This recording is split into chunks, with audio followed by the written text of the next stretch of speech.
Listo, comenzamos. Muy bien. Nada más que quería ver cómo se llama.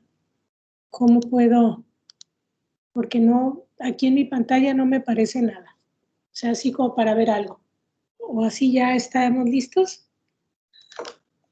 Bueno, vamos empezando. ¿Me permite presentarla primero? Claro que sí. Gracias.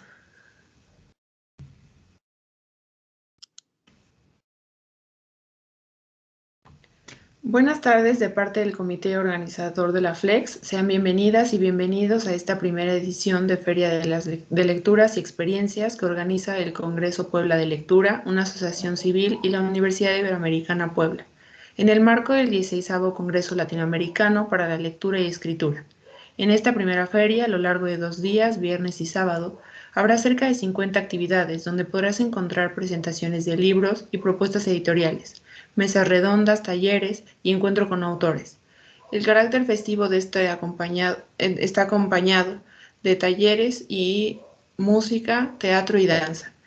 Todo esto es de la plataforma Teams con acceso sin costo.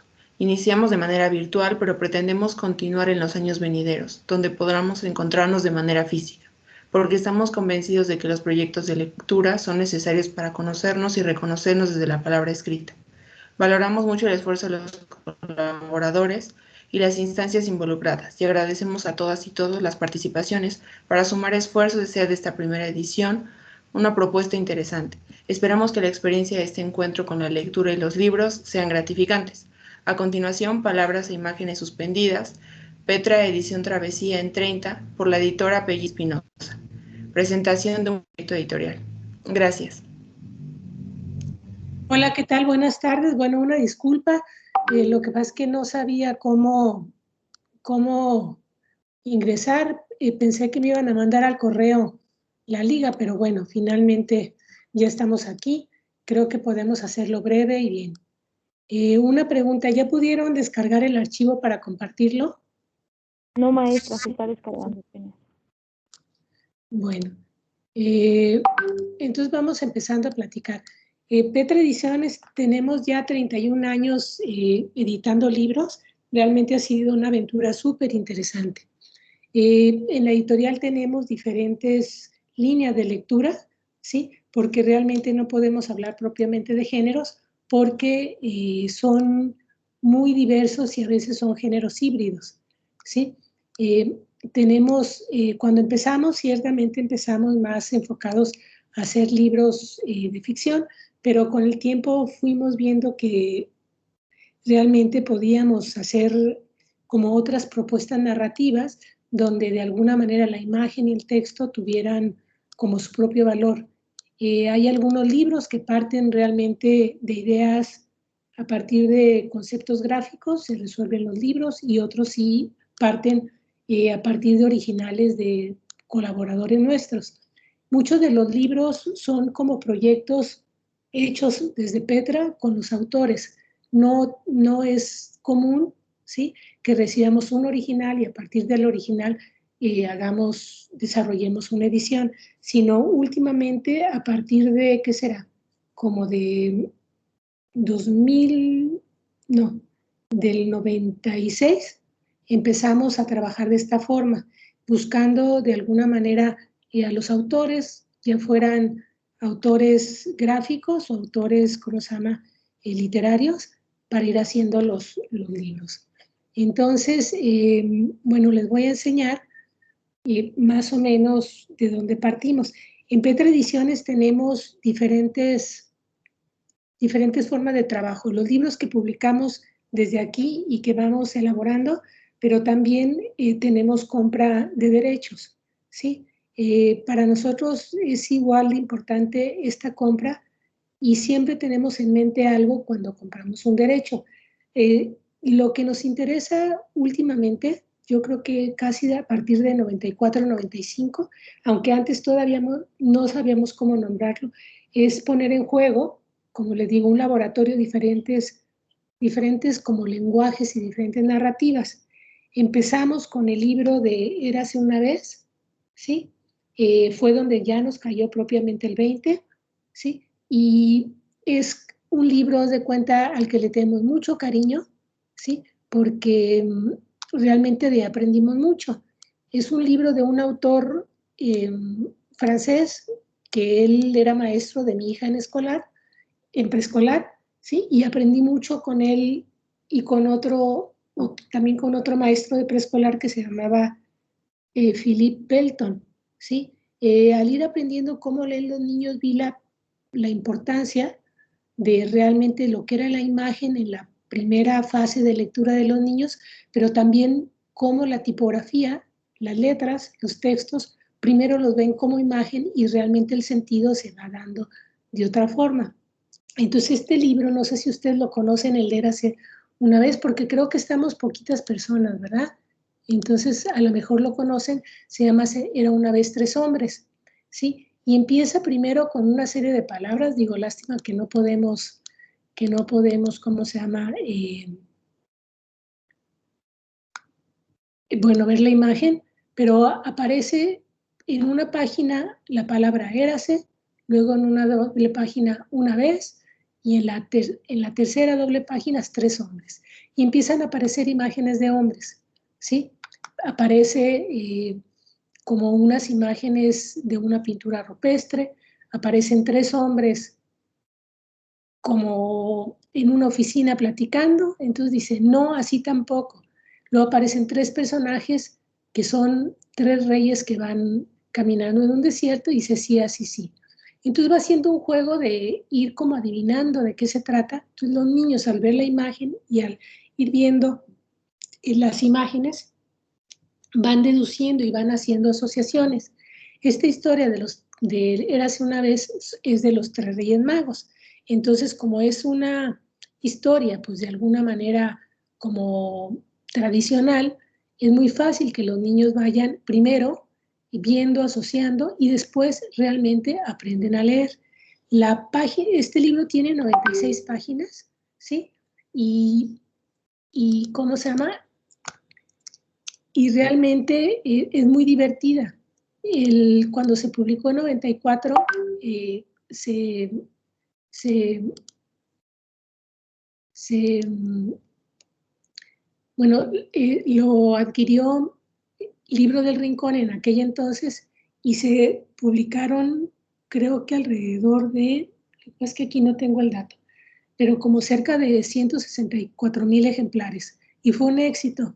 Y tan funcionó que en una nueva edición, pero no tengo el año, también en bibliotecas escolares volvieron a comprar alrededor de 65,000 ejemplares. O sea, quiere decir que realmente para nosotros pues sí fue como un parteaguas. Entonces, bueno, si quieren, cuando se pueda proyectar las imágenes, ayudaría mucho para que las personas puedan ir viendo de qué hablo. Bueno, en el primer libro que publicamos en 90 fue un libro, bueno, que es súper clásico, ¿sí?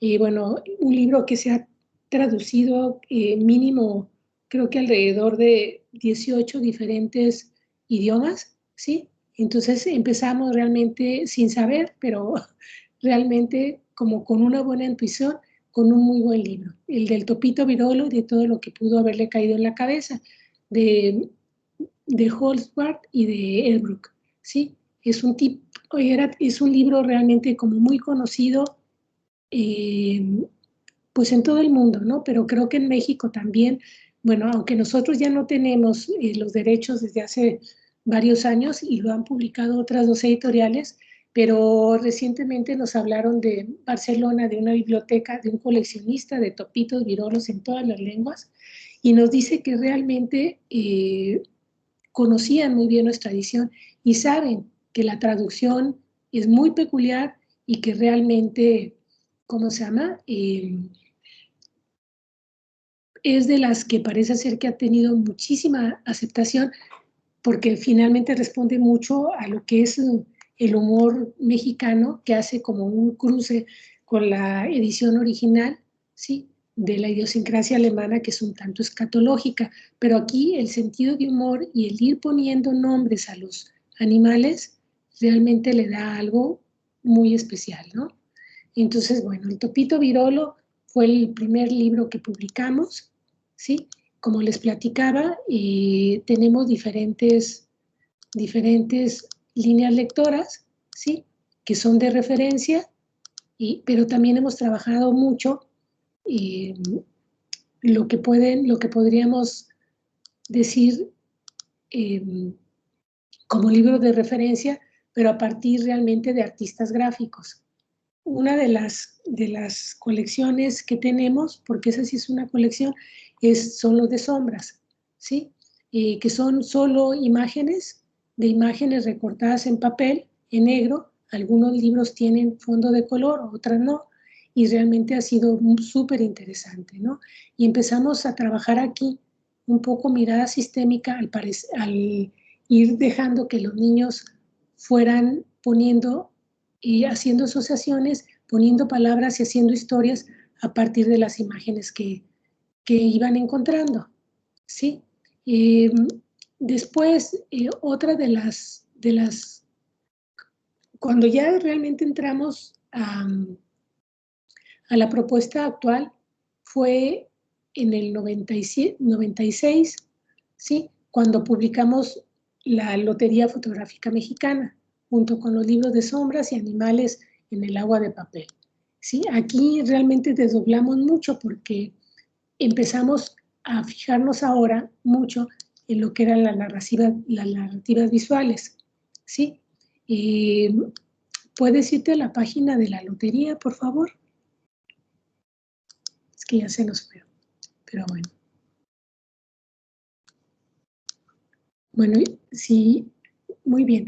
Si te vas a la página, bueno, está bien, vámonos. Si quieres, mira, vamos a hacer una cosa, vete en orden y voy a retomar, que al cabo sé perfectamente bien lo que estamos hablando. Si quieres, vete a la primera página del Topito Virolo, por favor.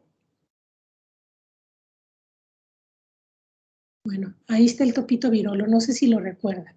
¿Sí? Un libro con humor que finalmente tiene la estructura narrativa como del cuento, porque es una acción, van sucediendo hechos alrededor de la misma acción y al final tiene una conclusión, ¿sí? A pesar de que es literatura, también cortan otras temáticas como puede ser cuestiones de animales, un poco cuestiones ambientales, ¿sí? Es como muy divertida. Bueno, entonces te vas a la página 2, por favor.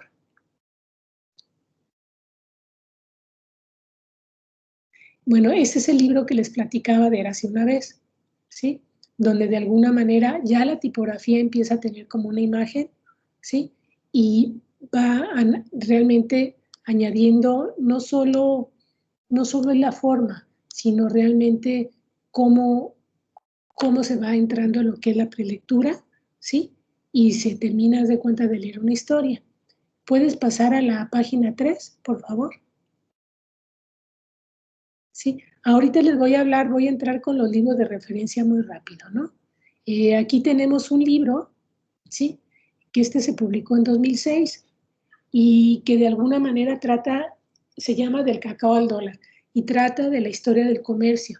Entonces pasamos por diferentes épocas del comercio, primero cuando realmente no había comercio, cuando había actividades más bien de recolección, ¿sí?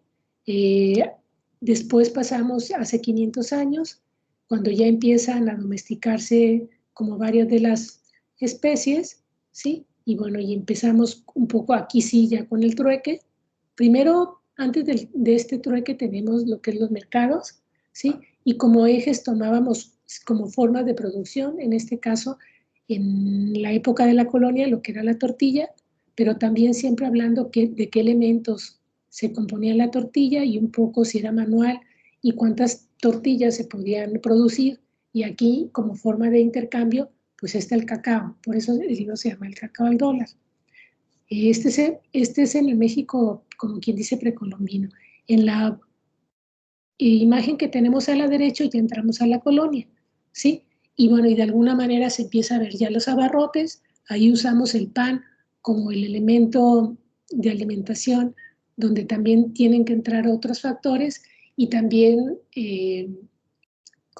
pensamos que fue un libro como muy interesante hasta llegar ya a lo que es la época actual, donde finalmente ya más que dinero las transacciones son ¿cómo se llama?, con tarjeta. Pero bueno, este libro lo hicimos por iniciativa, nos los pidió el tema que lo desarrolláramos el Consulado de Estados Unidos de América en Guadalajara, porque querían que los niños y los padres conocieran un poco lo que era el Tratado de Libre Comercio, pero los convencimos de que no era posible entrar a ese tema si no hablábamos realmente de lo que era el comercio. Entonces es un libro de referencia al que también de alguna manera le tenemos mucho cariño. A ver, si quieres pasa a la imagen que sigue, a la 4. De alguna manera, es uno de los libros que tenemos, ¿cómo se llama?, en lenguas tradicionales, en este caso el Wixárika. ¿Puedes pasar al que sigue, por favor? Aquí, bueno, ya estamos brincando a lo que pueden ser libros de ciudadanía temprana, como nosotros hablábamos, donde de alguna manera hacemos mucho más preguntas que respuestas. Sí, es muy interesante lo que ocurrió con este libro, porque adquirieron algunos lo que es ahora el Instituto Nacional Electoral, pero aquí el Instituto de Jalisco, y fue súper, súper interesante, ¿no? ¿Puedes pasar al que sigue, por favor? Bueno, aquí tenemos también otra línea que tenemos que es de ensayo. En este caso es ensayo, pero sobre arte. En este caso se habla de cómo los bocetos de José Clemente Orozco, o sea, cómo lo pensó y cómo fue desarrollando realmente las ideas, pero también la gráfica para llegar a lo que es. La imagen que vemos al centro, ¿sí? En la parte media central, es el boceto del hombre en llamas, del mural que está en el Hospicio Cabañas. Entonces se habla cómo se recostó Orozco para poder ver hacia arriba y cómo se acostó y veía a las personas de pie para hacer ese escorzo. Entonces se habla de alguna forma cómo la obra de Orozco realmente siempre hay como muchísimos símbolos, ¿sí? Y también se habla de alguna manera cómo se va desarrollando, ¿no? El lenguaje es muy, muy rico, ¿sí? Y realmente es muy importante leer el texto para que vean. Les voy a leer una página, por ejemplo, como dice: Clemente sabe construir objetos particulares, propios y diferentes, mediante el parecido o el absurdo, sobre todo por el parecido absurdo, pero la dificultad principal del original en el arte que vive en el mundo es el de darnos cuenta que todo en la realidad es particular y diferente. Y bueno, y ahí va hablando de las figuras, porque las manos las dibuja como las dibuja, las serpientes, qué significan, ¿sí? ¿Qué es lo que pasa con la gravedad? ¿Cómo inventa algunos objetos a partir de los objetos reales? ¿Sí? De alguna manera renombramos y aprendemos a ver las figuras de una manera diferente una vez que conocemos a Orozco, ¿no? Entonces, otra página, bueno, dice: Orozco nunca pinta todas las culebras que encuentra, prefiere dibujar a la gente que se tropieza con ellas, así confunde a los clavos y palos que llevan pintados con sombras que se mueven solas. Reptar permite que las serpientes de Orozco nunca estén acostadas, mientras que los acostados de Orozco son olvidados que se detienen en la tierra parados sin aliento. El tono ya es mucho más formal. ¿Puedes pasar al que sigue, por favor? Es otro ensayo, ¿sí? Alrededor de lo que es el Orozco, perdón, el Bosco, ¿sí? Y de alguna forma se dice quién es, cómo pintó monstruos finalmente sobre las delicias del placer, sobre las frutas, los personajes, ¿sí? Y lo temible, y sobre todo nos damos cuenta que el Bosco fue un hombre de su tiempo donde de alguna manera estaba creando muchísimas criaturas, ¿no? Porque recuerden que el momento religioso de ese momento era alrededor de la creación y las criaturas, los seres, un poco con lo divino. ¿Te puedes pasar a la que sigue? Otra forma, o sea, otro libro que tenemos dentro, porque aquí ya vamos a empezar a, bueno, es otro ensayo sobre O'Gorman, sobre un autorretrato pintándose y nos enseña a leer los autorretratos. ¿Puedes pasar a la que sigue, por favor? Estos son los libros de sombras, ¿sí? Es la colección de 4 que les había platicado, en la casa, en el agua, en la tierra y en el aire. ¿Quieres pasar a la que sigue, por favor? Todos estos, de alguna manera, este también, bueno, es otro libro de referencia, el de sombras también, ¿sí? Pero como pueden ver, los lenguajes, las formas, las presentaciones son muy diferentes. Las primeras imágenes de la izquierda, las 3 primeras, ¿sí? Son del libro de Aston Altin, que son alrededor de lo que es la piedra del sol, ¿sí? Los días de la piedra del sol, y está en español y en náhuatl. El lado derecho es un libro sobre cactáceas. ¿Puedes pasar a la que sigue, por favor?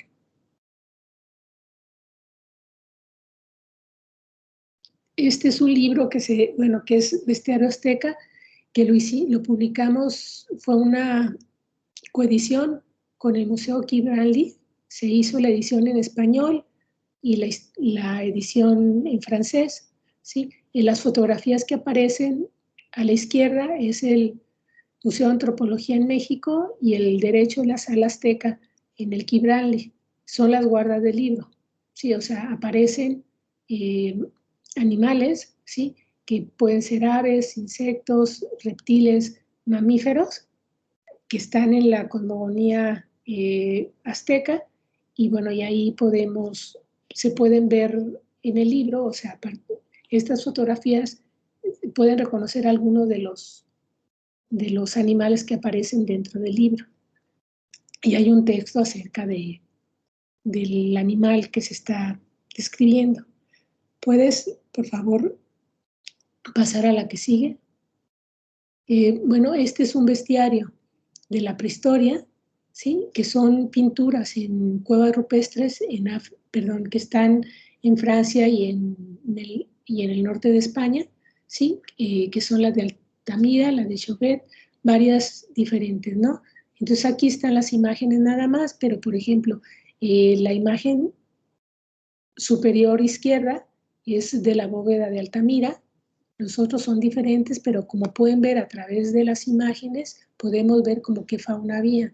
Ciervos, auroch, bisontes, caballos, pumas, aves, cabras, y representada de una manera fantástica. O sea, es una recreación muy parecida a cómo están pintadas las cuevas, cada uno de estos animales. Al final del libro aparece, o sea, qué animal está en cada cueva, por si la gente quiere ir a consultar las fotografías de las cuevas originales, las pinturas originales de las cuevas.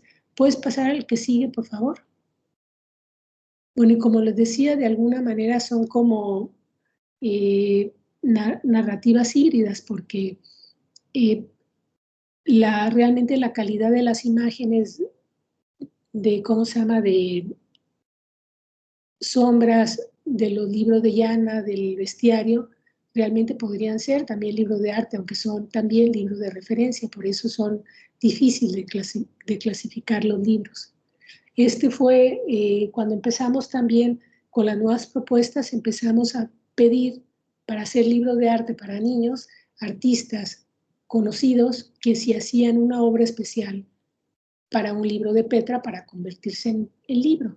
Entonces, que estamos viendo es el escenario múltiple, que lo hizo mi gran maestro Vicente Rojo, donde de alguna manera pueden ver que hay la primera parte del libro, ¿sí? Que aparece en un cuadernito, que es el que tiene la portada aquí, que dice Castillos en el Aire, que el texto lo escribió Uriart, y se habla un poco lo que es el escenario y el juego del teatro, ¿sí? O sea, siempre nos ha interesado muchísimo tanto la imagen, pero también la tipografía como una voz para que ayude al lector a entrar todavía más en el texto. O sea, hacer las páginas del libro como si fuera una puesta en escena, ¿sí? Bueno, en la página, en el lado inferior izquierdo, ¿sí? Es el suaje con el que se cortaron las figuras que ven del lado derecho, ¿sí? Que son las figuras que luego se doblan y se pueden crear escenarios, ¿sí? Son, creo que son 9 figuras, ¿sí? Y bueno, y también es un libro que fue reconocido en su momento y seleccionado para un juez Raven con una mención especial, que es difícil que como menciones en el juez Raven. ¿Te vas a abajo, por favor? A la 14. Bueno, este es Animales en el agua de papel, fue el primer libro que publicamos con Manuel Marín, con el maestro Manuel Marín, que es un escultor que pertenece al, ¿cómo se llama? A la Academia de Arte de México, ¿sí? Bueno, él es escultor, pintor, ensayista, ¿sí? Y también maestro de estética, ¿no? O sea, no es autor de libros para niños. A él le pedimos también que si nos hacía otra obra para esta colección de arte y lenguaje, ¿sí? Y bueno, hizo 12 animales del agua. Entonces aquí, bueno, se habla un poco conceptualmente de lo que es la figura, o sea, lo que es la figura, lo que es el volumen, el espacio, el color, la superficie, para entrar a conceptos de plástica y después ya pueden los niños armar unos animales, hacer sus propias esculturas porque está suajado.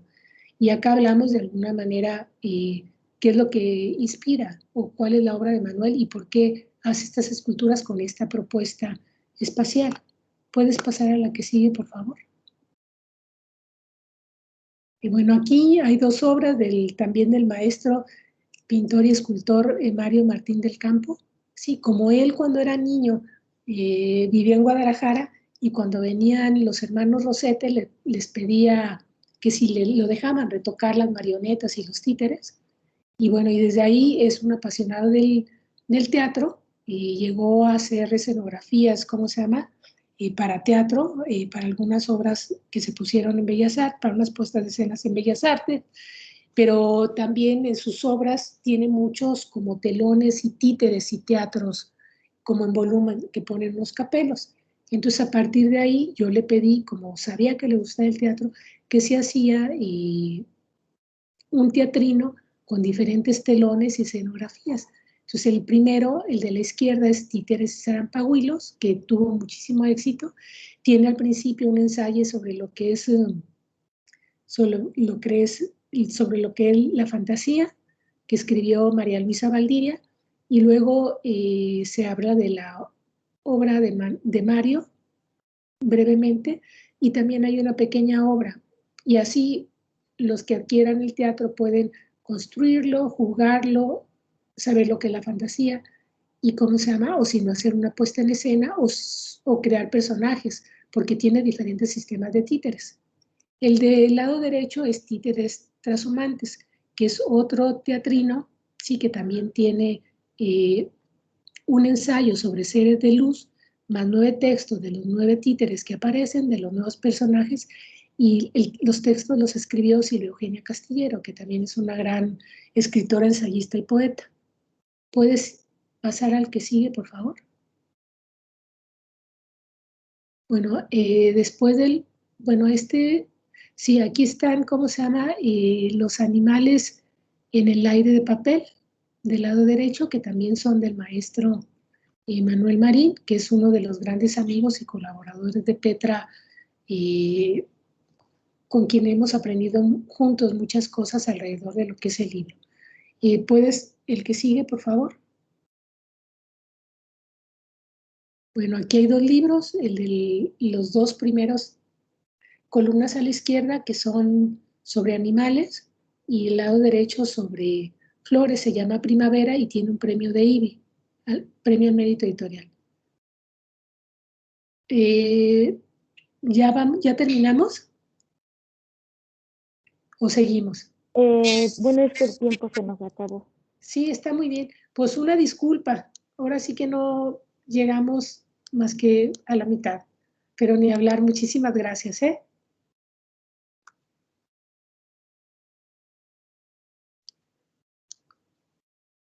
Muchísimas gracias por su presentación, fue muy interesante. No, al contrario, gracias. A ver si la próxima ya me puedo entrar más a tiempo. Sí, muchísimas gracias, de verdad. Gracias. Hasta luego. Hasta luego.